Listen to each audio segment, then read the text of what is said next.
Kairana Lok Sabha seat से Samajwadi party की सांसद इकरा हसन जी हमारे साथ है। मैम, सहारनपुर की जो घटना हुई है, आप उसके बारे में विस्तार से। देखिए, बहुत अफ़सोसजनक है क्योंकि हर रोज़ हमारी अधिकारियों से बात रहती है, जनता के मुद्दों के लिए हमें मिलना पड़ता है और सब ऐसे नहीं होते हैं। अच्छे भी हैं, सुनते हैं लोग हमारी बात जनप्रतिनिधियों की, और सुननी भी चाहिए, ये अधिकार भी है। तो जो एडीएम ई हैं सहारनपुर, उनके साथ का ये वाक़या है और बड़ा उनका जो व्यवहार था आपत्तिजनक था। और मेरे साथ एक महिला जनप्रतिनिधि थी, छुटमलपुर की चेयरमैन। मेरा लोकसभा क्षेत्र भी नहीं है, मेरा कोई ऐसा काम नहीं था। वो बड़ी परेशान थी कुछ वक्त से, वो उनसे मिलना चाहती थी। तो 12 बजे से 3 बजे तक ये कहकर कि लंच पर हैं, उनको बैठा के रखा। उस दौरान मैं भी कलेक्ट्रेट के पास थी, उन्होंने मुझे वहां से गुजरते देखा, वो मेरे पास आई। एक महिला जनप्रतिनिधि, पहले भी वो मुझे कई बार कह चुकी थी इस विषय के बारे में।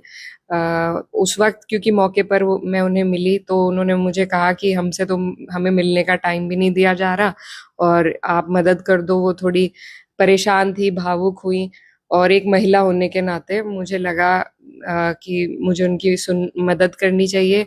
मैंने खुद एडीएमई को कॉल किया, 3 बार हमने उन्हें फ़ोन किया। उन्होंने कोई जवाब नहीं दिया। इतने में एडीएमएफ जो है वहाँ पर वो आए, उनसे बात हुई, उनको हमने कहा। तो उनके फ़ोन करने के बाद ये जानकारी उनके दफ्तर से भी मिली कि लंच के लिए गए हुए हैं। तो एडीएमएफ के फ़ोन करने के बाद 3:30 बजे एडीएम ही अपने दफ्तर आए, और लंच का भी एक निर्धारित वक्त होना चाहिए। ऐसा नहीं है कि आप 12 बजे से फिर बस छुट्टी कर ले लंच के नाम पे, तो ये फिर जनता के काम कब होंगे। तो खैर वो आए, उनके आराम में खलल पड़ा, तो वो पहले से ही एक मूड में थे। आकर वो बैठे, हमने अपनी बात रखी, और विषय ऐसा था कि ईओ और जो चेयरमैन हैं उनके बीच में हम सिर्फ चाहते थे कोऑर्डिनेशन बन जाए, जिसका माध्यम एडीएम बने। कोई हम लिखित रूप से ईओ के खिलाफ भी शिकायत नहीं देना चाहते थे। बहुत आराम से हमने उन्हें ये बात समझाई कि हम इसलिए आए हैं कि ईओ और जो चेयरमैन है, ये नगर पालिका सही रूप से सुचारू ढंग से चले, इनके बीच में आप बैठ के बात कराइए और इनका कोऑर्डिनेशन बना दीजिए। तो उन्होंने कहा लिखित में दीजिए, जिस पे मैंने कहा कि लिखित में हम कुछ शिकायत अभी ईओ के खिलाफ नहीं देना चाहते, बात ऐसे ही हो जाए तो बेहतर है। उसके बाद चेयरमैन साहिबा अपनी कुछ बात रखने लगी, उन्होंने अपनी परेशानी जाहिर करी, जिस पर बड़े ही बदतमीजी के साथ एडीएम ने कहा कि आप लिखित में दीजिए, जाइए यहाँ से, लिखित में दीजिए। उस पर हस्तक्षेप करने पर मैंने हस्तक्षेप किया और उन्हें कहा कि ये कोई तरीका नहीं है बात करने का।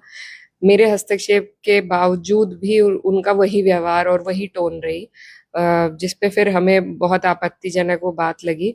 देखिए, महिलाएं हैं और महिला जनप्रतिनिधि हैं, ये सरकार बेटी बचाओ बेटी पढ़ाओ, 33% आरक्षण, हर चीज की बात कर रही है। लेकिन अगर इस तरीके से बेलगाम होकर अधिकारी व्यवहार करेंगे जो मौजूदा महिला जनप्रतिनिधि हैं, तो आगे के लिए फिर क्या हमारे लिए रास्ता है पता नहीं। तो मुझे बड़ी आपत्तिजनक उनका व्यवहार लगा। हम वहां से उठकर आए, उसी दिन मैंने डीएम साहब को, सब लोगों को अवगत कराया, लिखित रूप से हमने सभी के संज्ञान में ये बात डाली। लेकिन क्योंकि कावड़ चल रहा है जनपद में, सभी अधिकारी व्यस्त हैं, हमने उस तरीके से इस मामले को उतना चर्चा में नहीं लाना चाहते थे। लेकिन आज एडीएम साहब कह रहे हैं कि ये निराधार है, जो भी बातें हैं।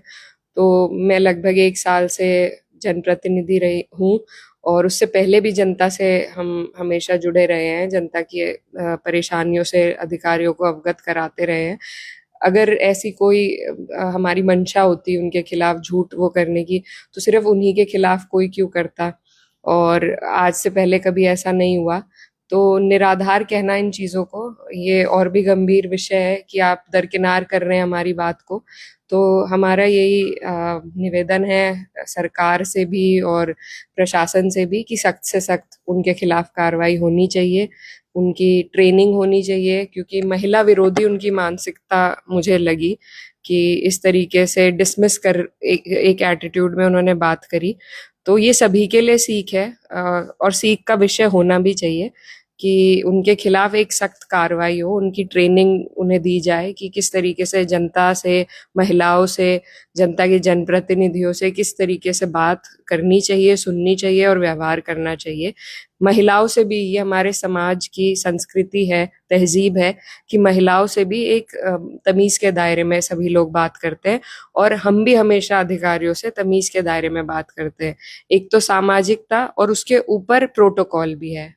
और क्या ईडीएम का जब बयान आया डैमेज कंट्रोल करने की, इसकी जो है जी, वो खिसियानी बिल्ली खम्बा नोचे, और उनका बयान मैंने देखा और जिसमें वो कह रहे हैं सब कुछ निराधार है।